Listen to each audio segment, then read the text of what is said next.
Big boss Malayalam season 6 പ്രേക്ഷകരുടെ പ്രിയപ്പെട്ടവരായി മാറിയ രണ്ട് താരങ്ങളാണ് ഗബ്രിയും ജാസ്മിനും. ഷോ തുടങ്ങിയതു മുതൽ ഗബ്രി ജാസ്മിൻ എന്ന കൂട്ടുകെട്ട് തുടങ്ങിയിരുന്നു. ക്യാമറ സ്പേസ് സ്വന്തമാക്കാനും താരങ്ങൾക്ക് സാധിച്ചിരുന്നു.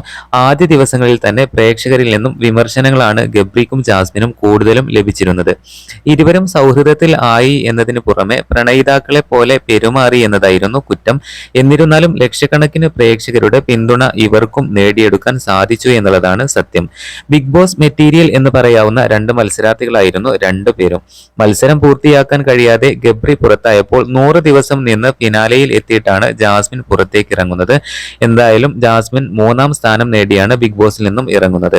അകത്തും പുറത്തും ജാസ്മിന് നല്ലൊരു സുഹൃത്തായി ഗബ്രി ഉണ്ടായിരുന്നു. ഇരുവരും ഒരുമിച്ച് ഉദ്ഘാടനങ്ങൾക്ക് പോവുകയും യൂട്യൂബ് ചാനലിലൂടെ തങ്ങളുടെ വിശേഷങ്ങൾ പങ്കുവെക്കുകയും ചെയ്തിരുന്നു. അത്തരത്തിൽ ജാസ്മിൻ പങ്കുവെച്ച പുതിയൊരു വീഡിയോയാണ് ഇപ്പോൾ സോഷ്യൽ മീഡിയയിൽ വൈറലായിക്കൊണ്ടിരിക്കുന്നത്. ഗബ്രിയും ജാനും വീണ്ടും ഒരുമിച്ചപ്പോൾ എന്ന് പറഞ്ഞാണ് ജാസ്മിൻ വീഡിയോ പങ്കുവച്ചിരിക്കുന്നത്. മാത്രമല്ല ജാസ്മിൻ വധുവിന്റെ വേഷത്തിൽ അണിഞ്ഞൊരുങ്ങുന്നതും താരങ്ങളുടെ പുതിയ വിശേഷങ്ങൾ ഇതിൽ ഉൾക്കൊള്ളിച്ചിട്ടുണ്ട്. പുതിയൊരു വർക്കുമായി ബന്ധപ്പെട്ട് തിരക്കിലാണ് ഞാൻ. അതിനിടയിൽ ഗബ്രിയെ കൂടി വിളിച്ചു വരുത്തിയതാണ് എന്ന് പറഞ്ഞാണ് ജാസ്മിൻ സംസാരിച്ചു തുടങ്ങുന്നത്. തനിക്കൊരു പാഴ്സൽ ഇന്ന് വരുന്നുണ്ട്. അത് സമയമില്ലാത്തത് കൊണ്ട് ഗബ്രിയാണ് വാങ്ങുന്നത്. പറക്കുന്ന അണ്ണാനെ വാങ്ങണമെന്ന ആഗ്രഹം ഞാൻ സഫലമാക്കുകയാണ് എന്നും ജാസ്മിൻ പറയുന്നു. പിന്നാലെ തനിക്കൊന്നൊരു ബ്രൈഡൽ ലുക്കിന്റെ ഷൂട്ട് നടത്തുന്നുണ്ടെന്ന് പറഞ്ഞ താരം മേക്കപ്പ് ചെയ്യാൻ വന്ന ആളെയും പരിചയപ്പെടുത്തുന്നുണ്ട്.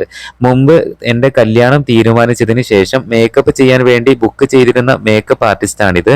അഡ്വാൻസ് ഒക്കെ കൊടുത്തിരുന്നു. അത് ഇതുവരെ തിരികെ വാങ്ങിയിട്ടില്ല. പല കാരണങ്ങൾ കൊണ്ട് ആ കല്യാണം നടന്നില്ല. ഇന്ന് ഇങ്ങനെ മേക്കപ്പ് ചെയ്യാനാണ് ഭാഗ്യമുണ്ടായത്. അന്ന് തുടങ്ങിയ പരിചയമാണ്. ഏകദേശം 2 വർഷത്തിന് മുകളിലായി. ഇപ്പോഴും നല്ല സ്നേഹവും സൗഹൃദവുമായി മുന്നോട്ട് പോകുന്നു എന്നാണ് ജാസ്മിൻ പറയുന്നത്. ഇതിനിടെ ജാസ്മിൻ കൊച്ചിയിൽ ഒറ്റക്കായതുകൊണ്ട് അവളുടെ വിരസത മാറ്റുവാനായിട്ടാണ് പുതിയൊരു അതിഥിയെ കൊണ്ടുവരുന്നതെന്ന് ഗബ്രിയും പറയുന്നുണ്ട്. അങ്ങനെ വളരെ ചെറിയൊരു അണ്ണാൻ കുഞ്ഞിനെ വാങ്ങിയിരിക്കുകയാണ് താരങ്ങൾ. അതിന്റെ വിശേഷങ്ങൾ യൂട്യൂബിലൂടെ പറയാമെന്നും ജാസ്മിൻ സൂചിപ്പിക്കുന്നുണ്ട്. ബ്യൂട്ടി വ്ളോഗറും ഇൻഫ്ലുവൻസറുമായ ജാസ്മിൻ ലക്ഷക്കണക്കിന് ഫോളോവേഴ്സിനെ സ്വന്തമാക്കിയ ആളാണ്. ബിഗ് ബോസിലേക്ക് പോകുന്നതിന് മുമ്പ് വിവാഹം ഉറപ്പിച്ചിരുന്നെങ്കിലും ഷോയിലൂടെ ഉണ്ടായ വിമർശനങ്ങൾ കാരണം അത് മുടങ്ങി പോവുകയാണ് ചെയ്തത്. ഇതിനു മുൻപും ജാസ്മിന്റെ വിവാഹം മുടങ്ങിയത് വാർത്തകളിൽ നിറഞ്ഞു നിന്നിരുന്നു. ഇപ്പോൾ കരിയറുമായി മുന്നോട്ട് പോവുകയാണ് ജാസ്മിൻ.